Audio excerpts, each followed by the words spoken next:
Bom dia, Deus te abençoe, seja bem-vindo para mais esse momento de reflexão na Palavra de Deus. E hoje eu gostaria de começar lendo um texto bíblico que se encontra em Lucas capítulo 9, a partir do versículo 57. E o texto diz assim: Quando andavam pelo caminho, um homem lhe disse: Eu te seguirei por onde quer que fores. Jesus respondeu: As raposas têm suas tocas e as aves do céu têm seus ninhos, mas o filho do homem não tem onde repousar a cabeça. A outro disse: Siga-me. Mas o homem respondeu: Senhor, deixa-me ir primeiro sepultar o meu pai. Jesus lhe disse: Deixe os mortos sepultarem os seus próprios mortos. Você, porém, vá e proclame o reino de Deus. Ainda outro Ainda outro disse: Vou seguir-te, Senhor, mas deixa-me primeiro voltar e me despedir da minha família. Jesus respondeu: Ninguém que põe a mão no arado e olha para trás é apto para o reino de Deus. Vamos orar. Senhor, abençoe a nossa meditação neste texto bíblico, fale ao nosso coração, é o que pedimos em nome de Jesus. Amém. Eu gostaria de começar essa reflexão pedindo para você pensar um pouquinho em suas grandes conquistas, naquilo que você conquistou de importante na sua vida até agora. Quais foram as suas conquistas, as vitórias que você já obteve na vida?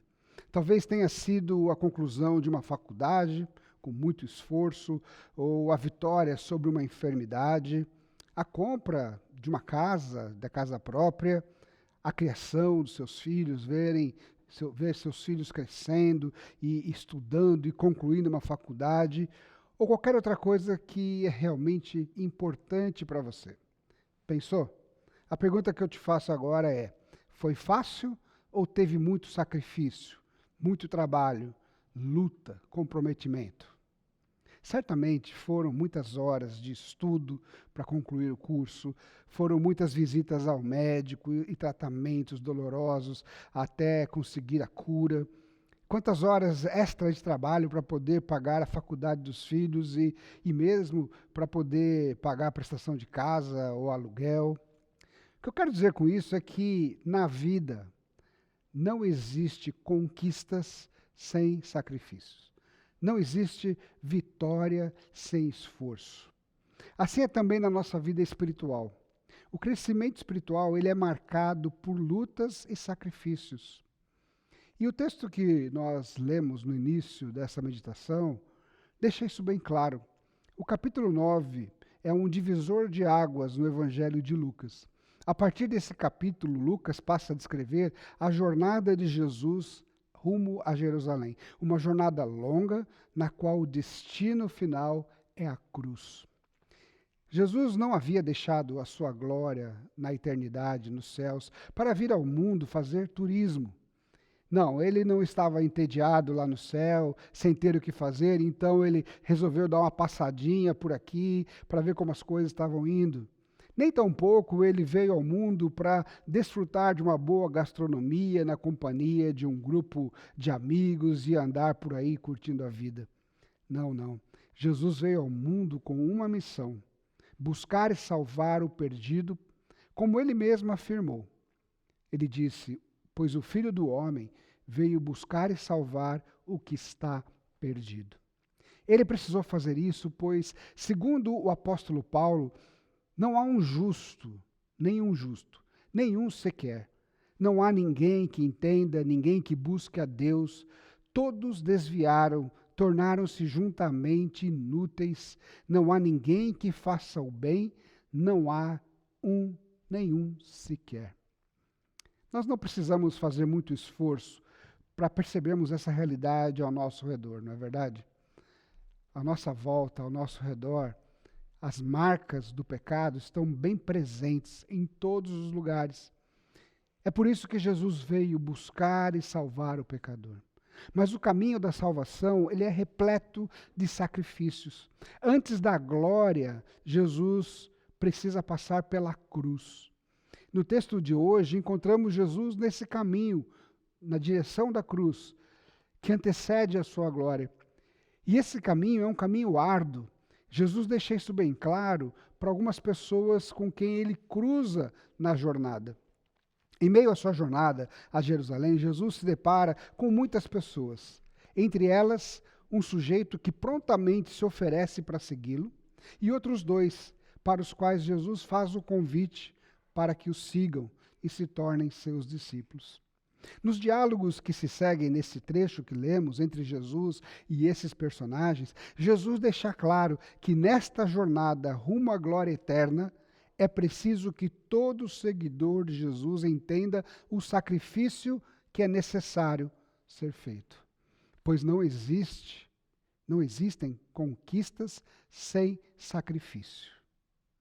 E é baseado nesses diálogos de Jesus com os sujeitos que ele cruza no caminho, que eu quero falar um pouco desse sacrifício que é esperado de nós. Eu quero falar sobre 3 características importantes nessa caminhada que nós assumimos com Jesus. O primeiro diálogo está no versículo 57 e 58, que diz assim: quando andavam pelo caminho, um deles lhe disse: eu te seguirei por onde quer que fores. Jesus respondeu: as raposas têm as suas tocas e as aves dos céus têm seus ninhos, mas o Filho do Homem não tem aonde repousar a cabeça. E esse texto deixa claro para a gente que seguir a Jesus, ser um discípulo de Jesus, pressupõe desprendimento. Sim, desprendimento. Esse texto aqui faz menção a algumas figuras de linguagem, eu gostaria de explicar para vocês. Quando Jesus dá essa resposta um tanto quanto dura para aquele sujeito que queria segui-lo, ele deixa claro algumas coisas. Quando ele fala que as raposas têm as suas tocas e as aves têm os seus ninhos, ele está fazendo uma menção direta a 2 figuras importantes no contexto histórico dele. Numa outra ocasião, Jesus chama Herodes de raposa. E o Império Romano que dominava aquela região era representado por uma águia, era o emblema do Império Romano, uma ave. O que Jesus está dizendo aqui para esse sujeito é o seguinte: olha, se você quer me seguir, se você está se aproximando de mim, porque você acha que você está interessado nas benesses, nos benefícios, no conforto, fica sabendo de uma coisa: as raposas, elas têm os seus ninhos, as raposas têm as suas tocas e as aves têm os seus ninhos, mas eu não tenho nem aonde colocar a minha cabeça num travesseiro. E se você quer me seguir, você precisa estar pronto. Você precisa se desprender das questões materiais que muitas vezes nos impedem de buscarmos a Deus de todo o nosso coração. Desprendimento é uma característica, é um sacrifício necessário de todo discípulo. Mas na sequência, Jesus tem um segundo encontro, no qual ele convida alguém para segui-lo. E neste encontro aprendemos também que na nossa jornada com Jesus, com o Senhor, ela pressupõe comprometimento da nossa parte. Veja o que o texto diz, versículos 59 e 60. A outro disse, Jesus: siga-me. Mas o homem respondeu: Senhor, deixa-me ir primeiro sepultar o meu pai. Jesus lhe disse: deixe que os mortos sepultem os seus próprios mortos, você, porém, vá e proclame o reino de Deus. Uma leitura simples, superficial desse texto faz com que a gente pense que Jesus é insensível. Afinal de contas, ele não permite nem que o sujeito vá para o enterro, para o sepultamento do pai dele. Jesus demanda que esse sujeito o siga imediatamente. Mas a gente precisa entender uma coisa aqui, neste contexto. Necessariamente o pai daquele rapaz não havia morrido ainda.